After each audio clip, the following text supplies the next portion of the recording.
the lack of matchmaking in Destiny was a conscious decision by the developers, right? And I'm starting to think that it's becoming a crux that they've said internally is okay, and I don't think it's okay anymore. So why don't we talk about where you can matchmake and where you cannot matchmake? Okay, so you can matchmake in most areas. You can strikes and stuff like that, but there's weekly strikes, right? They fixed that. Weekly strikes, regular strikes you can matchmake. Those are the two basically. That's it. Oh, right. And level 28 prison. Level 28 prison also matchmakes, so and in the Crucible, obviously. Crucible, yeah, sure. But except for those trials. are randoms, yeah, except for trials. So you can't matchmake in trials, seeing we just mentioned it. You can't matchmake in high-level Prison of Elders. You can't matchmake in raids. We've already done a conversation about that. Jose and I are split. And you also can't matchmake in Nightfall. And it's kind of just like, this is a huge MMO. Final Fantasy lets me matchmake to do stuff. And I think, or it's not an MMO, but it is. But I think the point that you had said it very concisely earlier, which is they've added so much to this part of the game, and now the whole game that is not match made. So if you look at the percentage of where you can match make and what you can do, all the fun stuff, the big stuff, Prison of Elders above 28, which you're not going to play 28. You're locking people out at like half, you can't more play, than half your game. You can't play Trials in Nightfall, obviously. So anything that's high reward, which is the reason to play, you have to match make. That's what didn't make sense to me. Why would you match make for one level of a 4-tiered system in Prison of Elders? Like why? Because I got really frustrated. It's okay for 28, but 32. Like, well, initially when I first jumped into Prison of Elders, I match made at 28, and then I rember jumping into 32 by myself, thinking that it would just be part of the process to be match made. And I got in there alone, and I was like, well, sometimes people like get disconnected or something. So I tried it 3 more times, and I kept in there alone. I was like,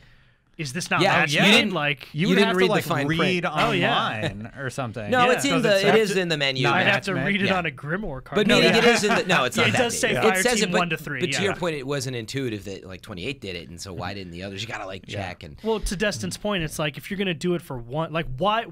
Whose decision was it, or what was the decision process in saying it's okay for 28, but not 32 or 34 or 35? Right. Well, the theme is there, right? Anything that requires a lot of teamwork and is hard to do. Seemingly, this is what I catch from it. Nightfall, pretty hard. Raids, pretty hard, etc. They want you to team up with someone. But I think now that's the question. And I want to team up with them too. But if I can't, give me the way to do it somehow, right? Like, this is the question, right? How am I supposed to play 35 Prison when I don't have people that want to play that, and I can't find anybody? Like now I'm resorted to like LFG groups. Here's how you do it. Stuff. You go to Destiny LFG. Exactly. And it's just like, why is...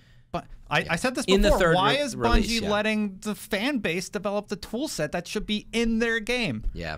That tool set should be there. But see, they have made the decision, like Sean says, they don't believe that it is a necessity, and they believe that you should find friends. But then you also look at... People aren't going to play it. They shared the very stat of how many % of people actually had played the raids. It was very low. It was low. Like under 10%. Yeah, you'd think you would look at the analytics there and say, okay, maybe matchmaking's an issue. Yeah. And you'd say, you know what? It's going to be rough on some people, and maybe they love or don't love it, but you'll play it at least. Well, so but they've been very black and white on this. That's my thing, is like even for trials, I think there should be matchmaking for that. I get that it's hardcore. I get that it's team-oriented and communication-focused. Yeah, but like here's the thing is, if I'm, if I want to play Trials of Osiris alone, I'm going to go into that knowing that I'm going to get wrecked because I'll be fighting people who have a team who are presumably on mics and stuff. Yeah. But at least that's better than not playing it. Yeah. Right? Well, it is. That's the point. What are you supposed to do? When you're sitting in orbit, there should be an entire matchmaking system where you click a button like you do everything. It puts you in queue for and something. It puts you in queue with another crew. Like you could say like, has mic, yes, no. Like, I mean, if a website with a guy who codes in his spare time can make a really good system, but Bungie can too. That's generalizing, though. It's probably a lot easier to code. I take it one step further. I would say HTML online. I mean, design a social area, like a social area where you can go to a board and say, I want to do the raid. Well, not even just like no, I'm talking about like, give me an asteroid outside in the reef somewhere that's like part of the reef or whatever. Just like, how Prison of Elders and its 4 tiers are part of the reef. Give me one other asteroid out there that's just like when you join this, it puts you in queue for specifically looking for group. And you can adjust what you want to do by filters, the way you do on LFG. The whole mic thing, I don't know about that because that's just like an elitist thing, Like, Being able it to depends. communicate. Yeah, Communication a lot of people important don't for have like mics fault. would be like, Yeah. turned away from groups. But yeah, give me an option to connect with people on Xbox Live. And then, because one of the other great things is Counter-Strike does the same thing, where like you can matchmake at competitive play with random players, and then if you like them, you can just click them to your friends list, and then boom, you have now a connection to do content that requires team making stuff in the future. I get emails all the time from people that want to experience the stuff that we talk about, and they just can't because they don't even know where to find these groups, or they've tried the LFG, and it's a bunch of elitist guys who are really mean to them. Oh, have you looked at LFG lately? There's a lot of really crazy nonsense going on there. Really? Like there's some guy on Reddit had posted like, this is my contribution to all of the nonsense, and it was a screenshot of him being like, looking for 35 Prison of Elders or whatever. Yeah. 2 guys with Dragon's Breath and this, and they were like, wait, because he was like, Dragon's Breath pushes him off the edge, and they're like, is that real? People think this is real. Like, there's just people out there trolling on that. Yeah, it's for like, sure. Just It's give me literally going to be like, we're looking for people who are over 5'11" and make more than $100,000 a year. Yeah. It would be good Like if you're in this middle class. Yeah, it'd be like it is kind of ridiculous sometimes when you're on there. But it's less about, I think, right now the how. That's a great idea though. Yeah. Just the problem exists that I can't play the game that I've bought. I sign on.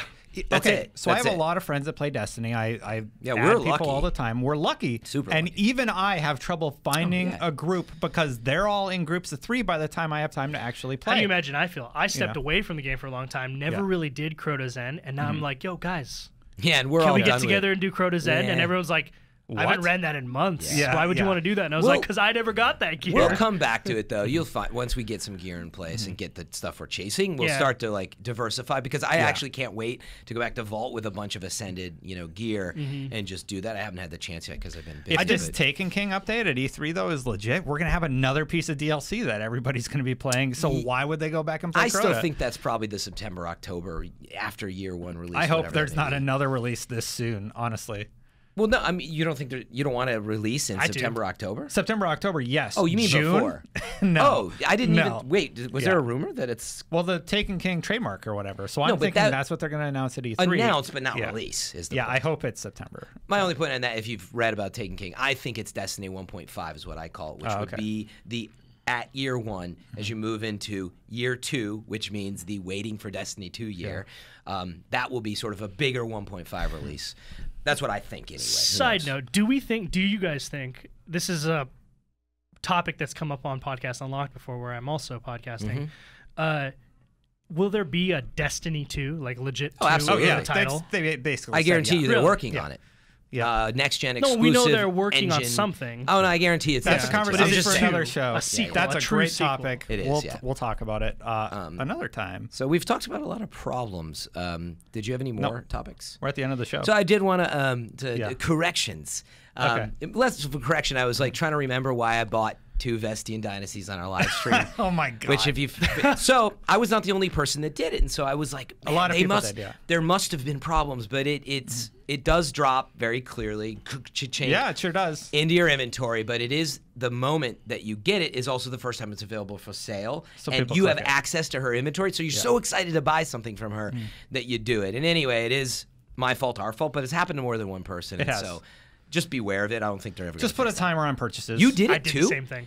You did? As soon as I went to her, I was like, a new legendary? Yeah. I haven't seen this before. Click, buy. You're so they got you. I have 2? I'm telling you, someone, man. Like, someone else pointed it out to me. I was like, someone who I was playing with Brian Malkowitz, who's now starting to level up, and he was like, "Yeah, I don't have an exotic or a legendary primary, so I bought the Vesti, or I have this legendary pistol from the Queen or whatever." And I was like, "Oh yeah, I bought that too." And he's like, "I got it from a quest," and I was like, "Wait a second, okay, did I also get it from a quest?" I'm gonna leave a comment in the comment section. Thumbs up it or contribute if it happened to you. Don't thumbs up it if it didn't happen to you. I just kind of want to get a sense of. There's a lot of people. Oh yeah, I'm just gonna leave a comment. No, Fran, I actually read. And pay attention. But the point is you're so excited, which it speaks very well to Destiny. Did you buy a Vestian on accident? Yeah, but you're so geared up to get it that you were just like, and you just got it, and it was too late before you realized it. So thanks, guys. We have to wrap it up. Fran, do you have any plugs for anything? Not really at the moment. I just wanted to make sure I covered IGN off on that small thing. Whatever we're supposed to do on these shows. But the usual at the end of the show. Okay, fine. Please go to iTunes if you're an iTunes listener or podcast listener, wherever you listen. Review us. Leave your comments there. We pay attention to that. Let's be honest, 4 stars. No, just kidding. I thought it was 5 stars only. Obviously, you can watch us on Xbox One, PS4 app, which IGN has. Download those, check it out on the big screen, and we're on YouTube and IGN and everywhere else. But hit us up on Twitter as well. If you're interested in playing, maybe Sean, our guest, where can they find you? Yeah, you need buddies. Absolutely. Add me up on XBL, Finnegan space II, or add me up on Twitter, and that's I am Finnegan. I am or I am? If you get the politician, it's the wrong one. That's one of the things I'm trying to figure out a Twitter name to change it to, because you should never have to spell it out for people. I think that's Sean good marketing, the Shark. good branding. But yeah, I'm Finnegan. I am, and then my last name. Not M, the verb, the letter. At Sean the Shark. Fine. There's only 5 people listening on the show now at this point. I'm at Fran Mirabella, and our gracious host. At Destin Legary. Yeah. Thanks for joining us, guys. That is it for this week. Until next time, Guardians out. Sorry, we didn't tell Sean. I didn't know about that.